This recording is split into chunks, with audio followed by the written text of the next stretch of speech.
Hello students, myself Kumar Gaurav और आज हम लोग एपी के एक्सरसाइज 5.1 का कुछ क्वेश्चंस को देखेंगे। इसके पहले जो हमने वीडियोस बनाए थे, इसके पहले वीडियो में उसमें बिल्कुल बेसिक पढ़े थे हम लोग एपी का, क्लियर है। और आज हम लोग कुछ क्वेश्चंस देखते हैं, जैसे आपका 5.1 का एनसीईआरटी का क्वेश्चन नंबर 2 है। इसमें बहुत सारे क्वेश्चंस हैं, लेकिन हम 2 ही क्वेश्चन को डिस्कस कर रहे हैं। बाकी क्वेश्चंस को बनाकर देखिएगा, वो बनेगा, क्लियर है। देखिए, आपको अगला 4 टर्म लिखना है एपी का और आपको ए और डी का वैल्यू दिया हुआ है। तो देखिए कैसे बनाएंगे। हमने बताया था कि पहला टर्म को हम बोलते हैं ए, सेकंड टर्म का जो रूल होता है वो a प्लस डी होता है, थर्ड टर्म का जो रूल होता है वो a प्लस 2d होता है। तो उस तरीके से हम यहाँ बनाएंगे, क्लियर।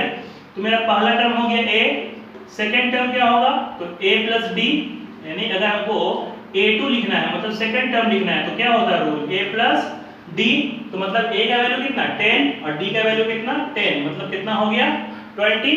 अगर हमको थर्ड टर्म लिखना है, क्लियर, तब क्या होगा रूल, सॉरी हाँ थर्ड टर्म लिखना है तो क्या हो जाएगा a प्लस 2d। हमने बताया था कि अगर यहाँ पे थर्ड टर्म है तो यहाँ 2d, अगर यहाँ पे फोर्थ टर्म है तो यहाँ 3d, यानी एक कम लेके चलते हैं। तो a का वैल्यू कितना हो गया 10 प्लस 2 इंटू d का वैल्यू कितना है 10, देखिए यहाँ गिवन है, क्लियर। तब ये क्या होगा, तब ये आपका हो जाएगा 10 प्लस 20 यानी कि 30, क्लियर। अगर आपको फोर्थ टर्म लिखना है तब आप क्या करिएगा a प्लस 3d, मतलब a का वैल्यू कितना हो गया 10 प्लस 3 इंटू डी का वैल्यू भी 10, तो कितना हो गया 10 प्लस 30 मतलब 40, क्लियर। तो इसलिए जो आपका टर्म होगा वो क्या होगा, पहला होगा 10, दूसरा होगा 20, क्लियर, तीसरा होगा 30 और चौथा कितना हो जाएगा 40, क्लियर है। तो आपका 4 टर्म लिखना था, यहाँ पे देखिए आपको कितना टर्म लिखना है 4 टर्म, तो आपका ये 4 टर्म हो गया, क्लियर। उसी का क्वेश्चन नंबर 5 है, ठीक है। इसको भी देखते कैसे बनता है ये। तो देखिए मेरा पहला टर्म यानी a कितना हो गया -1.25, सेकंड टर्म यानी a2 तो क्या होगा a प्लस d, तो a का वैल्यू कितना हो गया -1.25 प्लस d, और d का वैल्यू कितना है -0.25, क्लियर। तभी क्या हो जाएगा 1.25 प्लस माइनस -0.25। अब चूंकि ये दोनों माइनस में है तो ये ऐड हो जाएगा, तब ये कितना हो जाएगा 5 5 10 2 4 1 5, क्लियर, -1.50, क्लियर। थर्ड टर्म क्या होगा, तो थर्ड टर्म के लिए क्या हो जाएगा रूल a प्लस 2d, तो a का वैल्यू कितना हो गया -1.25 प्लस 2 इंटू d का वैल्यू कितना हो जाएगा -0.25, क्लियर। तो कितना हो जाएगा प्लस माइनस, ये हो जाएगा माइनस, ठीक है, और ये हो जाएगा -0.50, क्लियर। तब इसको दोनों माइनस में है तो ऐड हो जाएगा, तो कितना हो जाएगा -1.75, क्लियर है, हाँ ठीक है। अगर आपको फोर्थ टर्म निकालना है तो क्या होगा रूल a प्लस, यहाँ फोर्थ टर्म निकालना है तो एक टर्म कर दीजिए a प्लस 3d, तो a का वैल्यू कितना है -1.25 प्लस 3 इंटू d का वैल्यू कितना हो गया -0.25, ठीक है। तो -1.25 प्लस माइनस माइनस, ठीक है, कितना हो जाएगा 0.75 मल्टीप्लाई करने का, क्योंकि दोनों माइनस में तो जुड़ जाएगा तो कितना हो जाएगा -2 हो जाएगा, क्लियर है। इसको जब आप ऐड कीजिएगा तो क्या होगा -2.00, क्लियर, या फिर आप -2 भी इसको ले सकते हैं, कोई दिक्कत इसमें नहीं है, ठीक है। तो देखिए, तो यहाँ पे पहला टर्म क्या हो गया, तो फर्स्ट टर्म हो गया -1.25, सेकंड टर्म हो गया -1.50, थर्ड टर्म हो गया -1.75, क्लियर, और लास्ट टर्म हो गया यानी चौथा टर्म -2, क्लियर। तो ये आपका 4 टर्म आ गया। चलिए मैं स्टूडेंट्स, क्लियर है, इसको नोट किया जाए। चलिए देखिए स्टूडेंट्स, अभी आपको क्वेश्चन नंबर 3 है। इस क्वेश्चन नंबर 3 में आपको 2 क्वेश्चन बता रहे हैं, क्लियर है। क्वेश्चन 3 में आपको ये बोल रहा है कि आपको एपी दिया हुआ है और इसमें आपको फर्स्ट टर्म लिखना है और कॉमन डिफरेंस लिखना है, क्लियर। तो देखिए कैसे होगा, ये आपका मान लीजिए पहला, ठीक है, तो इसमें फर्स्ट टर्म क्या हो गया यानी a हो गया 3, अब कॉमन डिफरेंस निकालना है मतलब d निकालना है। तो हमने बताया था कि अगर आपका कोई एपी है उसका अगर आपको कॉमन डिफरेंस निकालना है तो आप क्या कीजिए, सेकंड टर्म में से फर्स्ट टर्म माइनस कीजिए, या फिर थर्ड टर्म में से सेकंड टर्म माइनस कीजिए, या फिर फोर्थ टर्म में से थर्ड टर्म को माइनस कीजिए। क्लियर है? तो आप यहाँ पर सेकंड टर्म में से फर्स्ट टर्म को माइनस कर सकते हैं, तो भी आपको कॉमन डिफरेंस निकल जाएगा।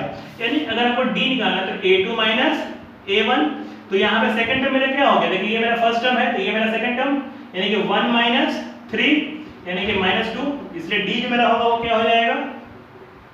-2। क्लियर है इस क्वेश्चन के लिए? आइए 4 नंबर देखते हैं, 4 नंबर क्वेश्चन कैसे बनेगा। इसमें जो मेरा a हो गया वो हो गया 0.6। क्लियर? d निकालना है तो क्या होगा रूल? a2 माइनस a1, मतलब सेकंड टर्म में से फर्स्ट टर्म माइनस करेंगे, तो सेकंड टर्म मेरा कितना हो गया? 1.7 माइनस 0.6। क्लियर है? तो कितना हो जाएगा? 1.1। इसलिए यहाँ पर a का वैल्यू हो गया 0.6 और d का वैल्यू हो गया 1.1। क्लियर है? इसको नोट किया जाए। समझ में आया? इसको नोट किया जाए। चलिए स्टूडेंट्स, अब उसी का क्वेश्चन नंबर 4 हम लोग देखते हैं। क्वेश्चन नंबर 4 में ये बोल रहा है कि आपको पता करना है कि कौन एपी है। अगर आप जो एपी है, ठीक है, उसका आपको कॉमन डिफरेंस लिखना है और फिर उसका आपको अगला 3 टर्म लिख देना है। क्लियर है? तो देखिए, किसी भी सीरीज का, कोई भी लिस्ट का एपी होने का कंडीशन क्या है कि उसका जो कॉमन डिफरेंस है वो बराबर होना चाहिए। क्लियर है? तो देखिए, अगर मान लीजिए कि हमको ये चेक करना है कि जो मेरा पहला क्वेश्चन है वो एपी है कि नहीं, तो कॉमन डिफरेंस सेम होना चाहिए। तो देखते हैं कि a2 में से अगर हम a1 माइनस करते हैं तब क्या आएगा। तो a2 कितना है? 5/2 माइनस 2 कितना आएगा? एलसीएम 2 हो गया, 5 माइनस 4 हो गया, यानी कि 1/2 आया। अगर हम थर्ड टर्म में से सेकंड टर्म माइनस करते हैं तब चेक करते हैं कि क्या आएगा। तो थर्ड टर्म मेरा क्या है? 3 माइनस 5/2। क्लियर? तब एलसीएम कितना हो गया? 2, तो 6 माइनस 5 हुआ, यानी कि 1/2 आया। हम फोर्थ टर्म में से भी थर्ड टर्म माइनस करके देखते हैं क्या आता है। तो फोर्थ टर्म क्या है? 7/2 माइनस 3।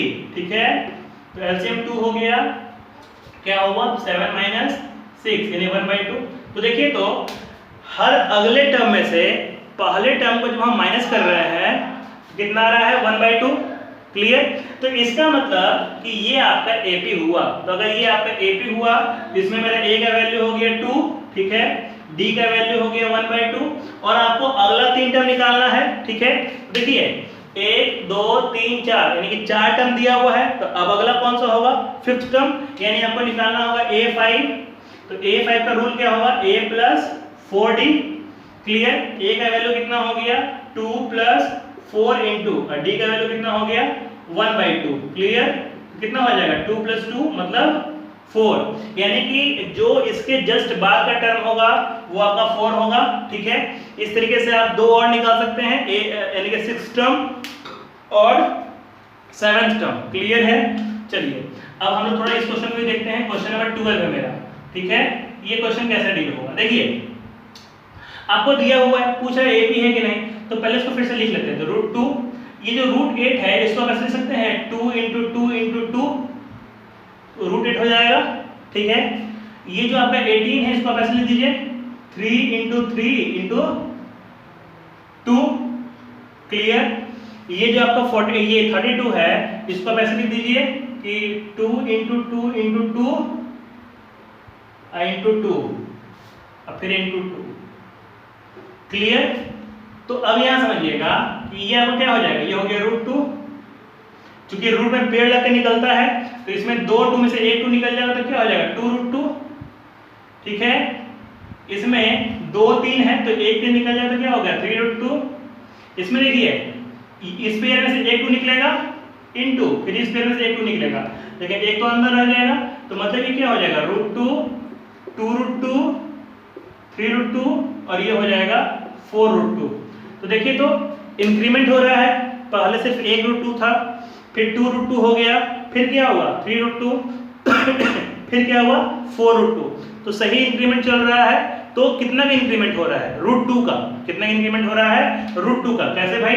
तो चेक करते हैं, a2 माइनस a1 यानी कि √2 माइनस √2 कितना बचा? √2, मतलब जो कॉमन डिफरेंस होगा वो √2 है। ठीक है? तो इसमें सही इंक्रीमेंट हो रहा है, तो इसलिए ये भी क्या होगा, एपी होगा। और जब ये एपी है तो आपका 1 2 3 4 टर्म दिया हुआ है, आपको निकालना कितना है, नेक्स्ट 3 टर्म, यानी कि 5th टर्म, 6th टर्म और 7th टर्म।